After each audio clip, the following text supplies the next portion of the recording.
Shalom bagi kita semua. Marilah kita bersama-sama baca Alkitab kita. Pada hari ini kita akan membacakan kitab Injil dari Matius. Pasalnya yang pertama, ayatnya yang ke-18 sampai dengan 25. Tentang kelahiran Yesus Kristus.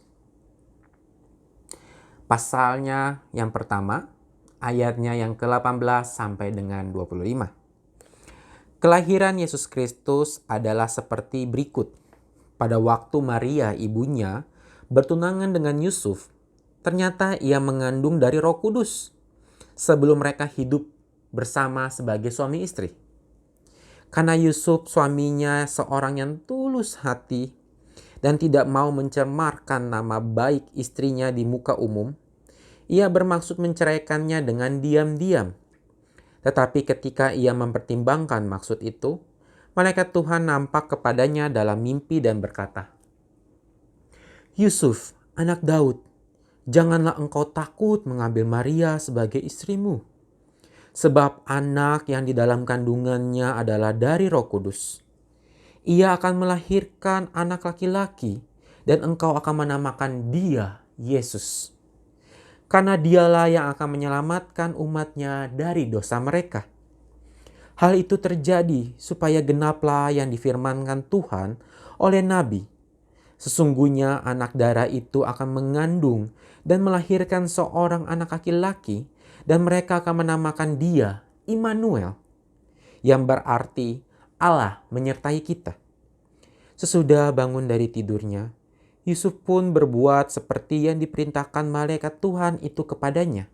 Ia mengambil Maria sebagai istrinya, tetapi tidak bersetubuh dengan dia sampai ia melahirkan anaknya laki-laki dan Yusuf menamakan dia Yesus. Marilah kita bersama-sama merenungkan firman Allah di ayatnya yang ke-18 dan ayatnya yang ke-21. Ayat yang ke-18 kita akan merenungkan sedikit tentang Roh Kudus. Marilah kita bersama-sama melihat artikel yang sudah dijabarkan oleh Alkitab edisi studi ini. Saya akan membacakan untuk saudara-saudara. Artikel Roh Kudus. Melalui Roh Kudus, Allah hadir dan berkarya di dalam dunia. Alkitab Ibrani Perjanjian Lama menyatakan bahwa Roh Allah berkarya pada waktu penciptaan dunia, memberikan kehidupan bagi tanaman, hewan, dan manusia. Para pemimpin Israel diberi kuasa dan tuntunan oleh Roh, termasuk Musa dan 72 pemimpin yang dipilih untuk membantunya. Gideon, Raja Saul, dan Raja Daud. Dan nabi-nabi terdahulu seperti Elia dan Elisa. Dan nabi-nabi kemudian yang seperti Yesaya dan Yehezkiel. Dipimpin oleh Roh Allah untuk menyampaikan firman Allah kepada umat. Tuhan berjanji akan memberikan roh dan firman-Nya bagi umat-Nya sehingga mereka akan mendapatkan dan mau menaati hukum dan ajaran-Nya. Nabi Yesaya mengingatkan umat bahwa sejak Allah telah memimpin sejarah Israel dengan perantaran roh, jika umat Allah tidak menaati roh, mereka akan dihukum. Tapi kalau mereka mengikuti roh, hidup dan hati mereka akan diubah dan dimurnikan. Pada dasarnya, mereka berharap Roh Allah kelak akan membaharui mereka dan membaharui hidup mereka dengan Allah. Dan mengutus seorang pemimpin baru yang dipenuhi hikmat dan keadilan.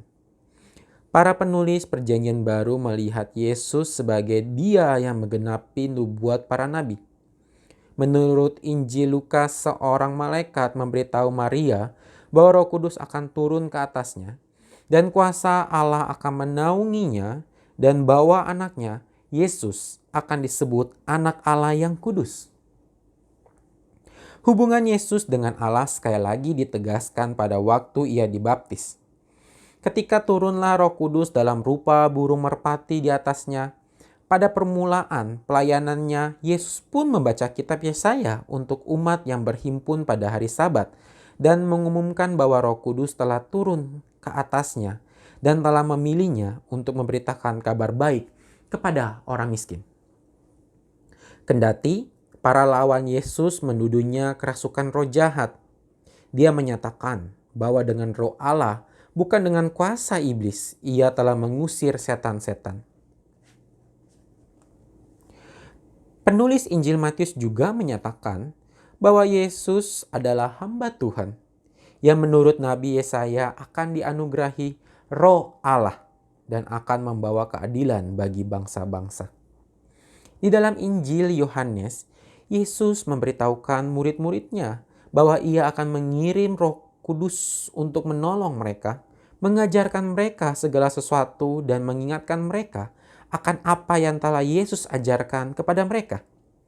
Ia akan memperlihatkan kepada mereka apa yang benar dan memimpin mereka ke dalam seluruh kebenaran. Setelah Yesus mati dan dibangkitkan selama 40 hari, ia berada bersama rasul-rasulnya. Ia mengatakan bahwa mereka akan dibaptis dengan Roh Kudus dan bahwa Roh Kudus akan memberi mereka kuasa untuk menyebarkan kabar baik tentang Dia sampai ke ujung bumi. Lalu pada hari Pentakosta, Roh Kudus turun ke atas rasul-rasul yang sedang berkumpul di Yerusalem.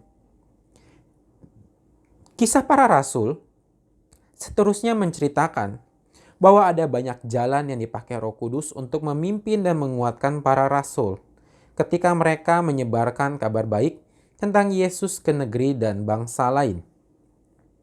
Bagi Paulus, Roh Kuduslah yang membebaskan umat Allah yang baru dan yang mengubah kehidupan mereka, sehingga mereka dapat mengalami damai sejahtera dan taat kepada Allah. Roh memberi mereka kemampuan untuk memahami kehendak Allah, untuk hidup bersama dalam kasih, untuk melihat apa yang mereka dapatkan di masa depan, dan untuk melaksanakan berbagai tugas di dalam jemaat-jemaat. Roh Kudus mengerjakan di dalam diri mereka kasih dan cara hidup yang sesuai dengan kehendak Allah.